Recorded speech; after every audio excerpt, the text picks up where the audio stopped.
बेदर्द पति पार्ट 4। खुशी ने जॉली की बातों को ध्यान से सुना और अपने मन में एक योजना बनानी शुरू की। वह जानती थी कि रजत का दिल जीतना आसान नहीं होगा, लेकिन कमला की बातों ने उसे एक उम्मीद दी थी।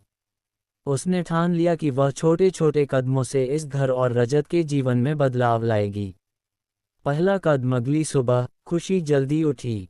उसने रजत की दिनचर्या को ध्यान में रखते हुए नाश्ते की मेज पर कुछ खास तैयार करवाया। रजत को कॉफ़ी और टोस्ट पसंद था, लेकिन खुशी ने जॉली से पूछकर पता किया कि उसे बचपन में माँ के हाथ की खिचड़ी बहुत पसंद थी।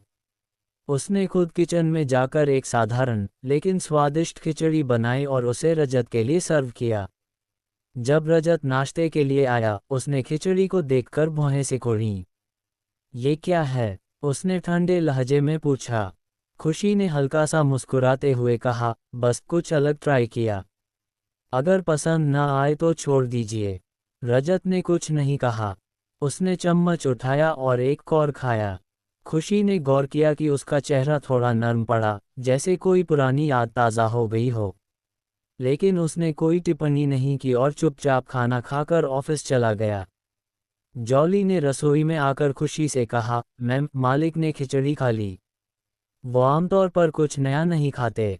ये अच्छा संकेत है। खुशी के चेहरे पर हल्की सी मुस्कान आई। ये तो बस शुरुआत है, जॉली। एक अनजाना खत। उसी दोपहर खुशी ने रजत के स्टडी रूम में कुछ किताबें ढूंढने का फैसला किया। वह चाहती थी कि घर में कुछ नई किताबें आएं, जो शायद रजत को पढ़ने में रुचि लें। स्टडी रूम में एक पुरानी अलमारी थी, जिसके एक दराज में उसे कुछ पुरानी डायरियां और कागजात मिले। उत्सुकतावश उसने एक डायरी खोली, लेकिन उसे तुरंत बंद कर दिया। उसे लगा कि रजत की निजी चीज़ों में दखल देना ठीक नहीं। लेकिन जैसे ही उसने डायरी वापस रखी, एक पुराना लिफाफा नीचे गिर गया। लिफाफे पर लिखा था, रजत के लिए। खुशी ने हिचकिचाते हुए उसे खोला। अंदर एक पत्र था, जो रजत की माँ के नाम से था। पत्र में लिखा था, मेरे प्यारे रजत, तुम्हें छोड़कर जाना मेरा सबसे बड़ा अपराध है। लेकिन मैं तुम्हारे पिता की क्रूरता से तंग आ चुकी थी। मैं कमज़ोर थी और मैंने गलत रास्ता चुना।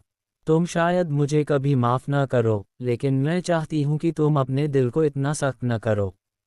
प्यार तुम्हें आज़ाद कर सकता है, मेरे बेटे। तुम्हारी माँ। खुशी का दिल भर आया। उसने पत्र को वापस लिफाफे में रखा और उसे उसी जगह छिपा दिया।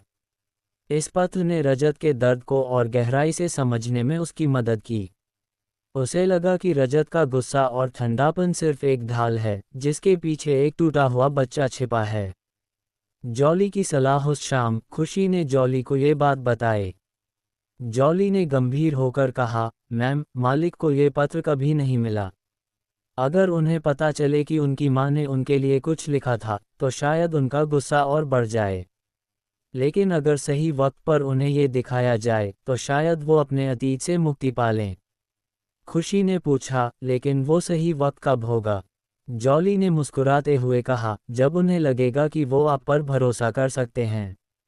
इसके लिए आपको उनके करीब जाना होगा, मैम। एक नया प्रयास। अगले कुछ दिनों में खुशी ने रजत के लिए छोटे छोटे काम करने शुरू किए।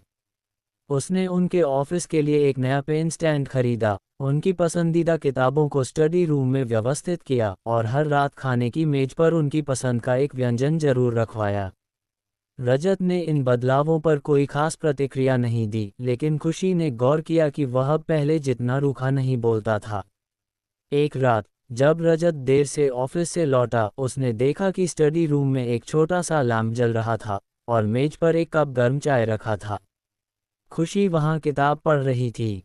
रजत ने थोड़ा आश्चर्य से पूछा, तुम इतनी रात को यहाँ क्या कर रही हो? खुशी ने शांत स्वर में कहा, बस सोचा आपको चाय पसंद आएगी। आप थके हुए लग रहे थे। रजत ने चाय का कप उठाया और एक घूंट लिया। फिर पहली बार उसने धीमी आवाज में कहा, थैंक यू। खुशी का दिल जोर से धड़का। ये छोटा सा शब्द उसके लिए एक बड़ी जीत था। कहानी का अगला मोड़। क्या खुशी का ये धीमा लेकिन पक्का प्रयास रजत के दिल को पी? अब तक रजत का व्यवहार बदलने लगा है, लेकिन क्या वह अपने अतीत के दर्द को पूरी तरह से छोड़ पाएगा? क्या खुशी उस पत्र को रजत तक पहुंचाएगी, और अगर हाँ तो उसका क्या असर होगा? और क्या इस घर में प्यार की गर्माहट कभी लौट पाएगी? अगले भाग में एक अनपेक्षित मेहमान के आने से रजत और खुशी की जिंदगी में नया तूफान आता है। क्या ये मेहमान रजत के अतीत का कोई और राज खोलेगा? और क्या खुशी की मेहनत रंग लाएगी? अगर आप चाहें तो